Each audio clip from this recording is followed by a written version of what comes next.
evening and thanks for joining us. I'm Mitchell Ringos.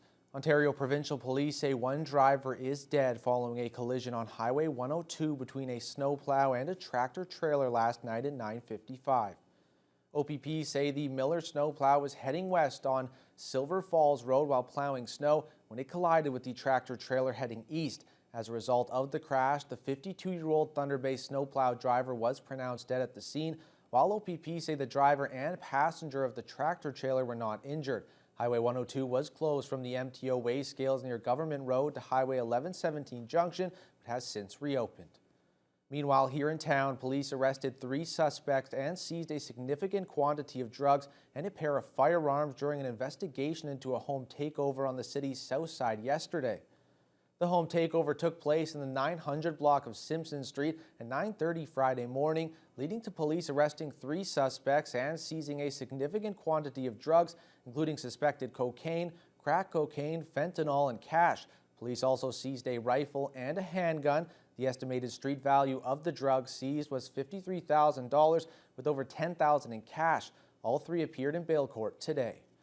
After thousands came out to protest against China's zero-COVID strategy, the country is beginning to loosen some of its strict pandemic measures. The government, however, denies the changes are in response to uprising in cities across China and around the world. CTV's Glenn McGregor reports. On Beijing's metro, a slight easing of pandemic restrictions. Riders no longer required to present a negative COVID-19 test. The rules were loosened too in other cities, including the major industrial hub of Shenzhen. Some on-street testing booths shutting down. But strict measures remain in place at shopping malls and other public spaces as infection counts approach record highs. We still need to wear masks and keep a safe distance, he says. It's considerate to ourselves and others. The revised restrictions come after protests in cities across China against its zero-COVID strategy. This week in Guangzhou, the scene of more angry confrontations with police in hazmat suits. Officially, China denies the changes are a response. I think this says, the government is responding to the protests, but also they want to save face. They don't want to just say, oh, because of the protests, we're easing the restrictions. The uprisings were sparked by an apartment fire in the Xinjiang region that killed 10. Chinese authorities deny claims the victims have been locked inside the building under forced quarantine. You have a speech here. But demonstrations of support continue in the West. Today, outside the Chinese embassy in Berlin, our motherland, China, and in Australia,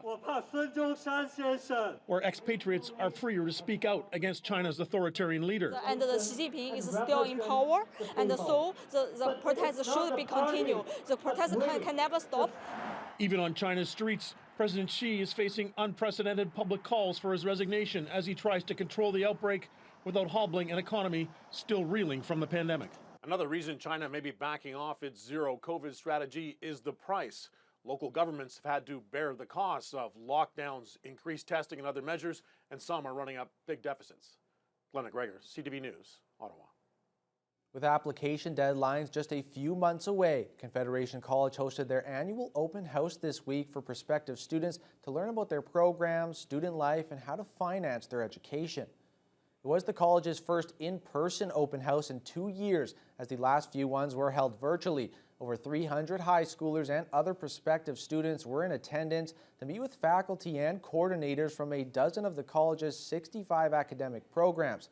Attendees took tours, visited booths, and were treated with crepes prepared by the college's culinary program. There's nothing like seeing something firsthand.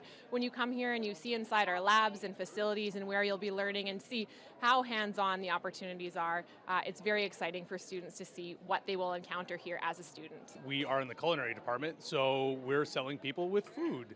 We had the students prep a bunch of crepes, and we made a chocolate ganache, and we have bananas, and food is something that you need to experience in person. So what better way than to hand everyone else out some crepes and have them experience it live? Those who were unable to attend the open house can book a tour or a meeting with a program coordinator. Thunder Bay Atikokan MPP Kevin Holland questioned his PC colleague at Queen's Park this week about funding for seniors in his riding. The Minister for Seniors and Accessibility, Raymond Cho, then highlighted 3 groups which are receiving support from his ministry. Unfortunately, due to years of neglect and underfunding from the previous Liberal government, many seniors in my riding were left discouraged and isolated. They lacked the resources and opportunities they required in order to stay active, fit, and socially connected in their communities. Speaker, can the minister please tell the House what our government is doing to support our seniors throughout Ontario and in my riding? The Thunder Bay Museum, Lakehead Social Planning Council, and the Township of Economy will each receive a senior community grant. This total of $62,724 will help deliver programs and support to help seniors to stay fit, healthy, active, and socially connected to their community. Thank you. A Thunder Bay-based aviation software developer is enjoying a banner year. AirSuite's cutting-edge Zero software is helping bring flight operations into the 21st century. Zero takes all the paper-based elements of flight operations such as crew scheduling and aircraft weight calculations and digitizes them. The company announced this week record high earnings in the first quarter of its fiscal year, along with a rapid increase in subscribers as their client list doubled over the last 3 months. It's a trend CEO Michael Klywet expects to continue as new regulations come into effect December 12th that force operators to track, calculate, and monitor their pilots' flight duty times. We expect that to continue well into 2023 as well, as these operators that attempt to create their own in-house solutions realize the extreme difficulties and nature of the new regulations that make it just not economical for them to really provide their own in-house solutions for a product. The strong sales have allowed AirSuite to expand from 8 to 12 employees, with more growth expected in the future. Students and staff from St. Francis School hit the streets for their second annual Jingle Bell Walk. It's an effort to raise awareness and funds for the Christmas Cheer campaign recently.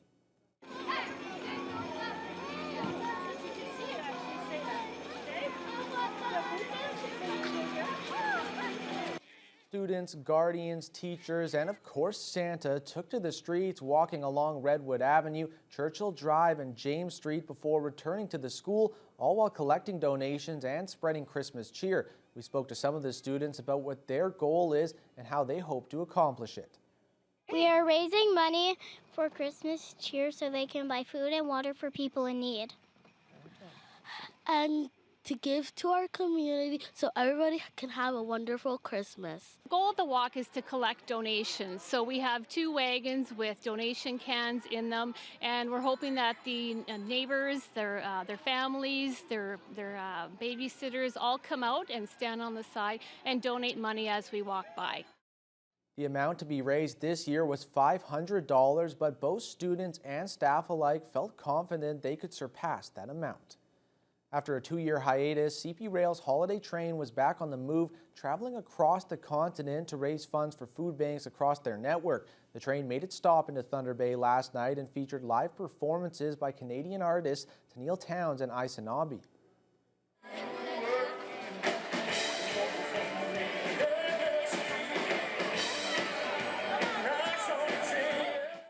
Hundreds of people gathered at the CP train depot on Syndicate Avenue and waited patiently in the snowy conditions as the holiday train arrived 30 minutes behind schedule. Santa Claus was once again in attendance, along with representatives of the local RFDA and Salvation Army, who received donations from attendees to support their respective food banks.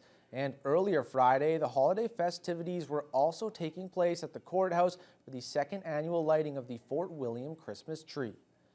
Officials with the Waterfront District BIA, New Cannon Farm, and Dell Farm wanted to spread some holiday cheer this December by bringing back sleigh rides around the downtown Port Arthur area. Jessica Clement reports.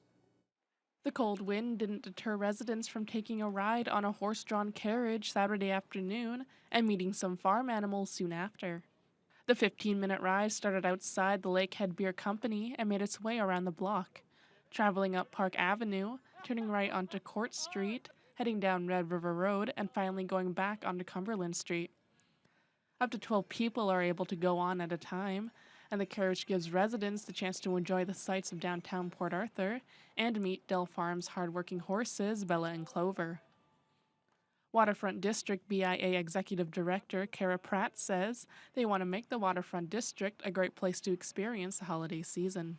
Our idea is to bring people downtown and shop the local shops, enjoy the local restaurants, and while you're down here, you can enjoy some of the magic of Christmas. Yeah, and winter, which we have a lot of here.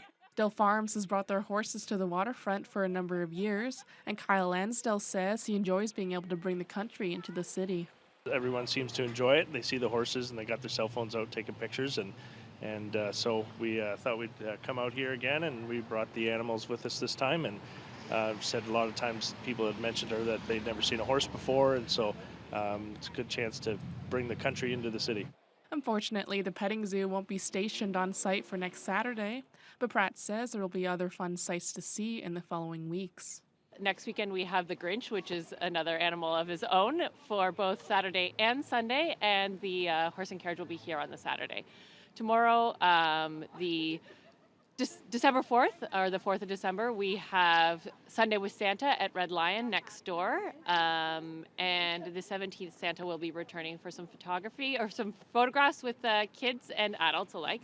And we'll also have the horse and carriage down here again. Horse-drawn carriage rides are free, but they will be accepting donations for various charities in the city.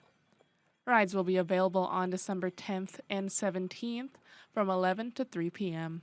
Jessica Clement, TBT News. We're now joined by sports anchor Kurt Black. Now, people enjoying sleigh rides, but also some SIJHL games as the Walleye versus the North Star. It's a classic. Yeah, and it's something we haven't seen in almost 2 months. All the way back in October was the last time we saw these two get back together. And even though they've been not seeing each other in a while, well, the animosity, the hatred, it was still there. We'll have those highlights right after the break.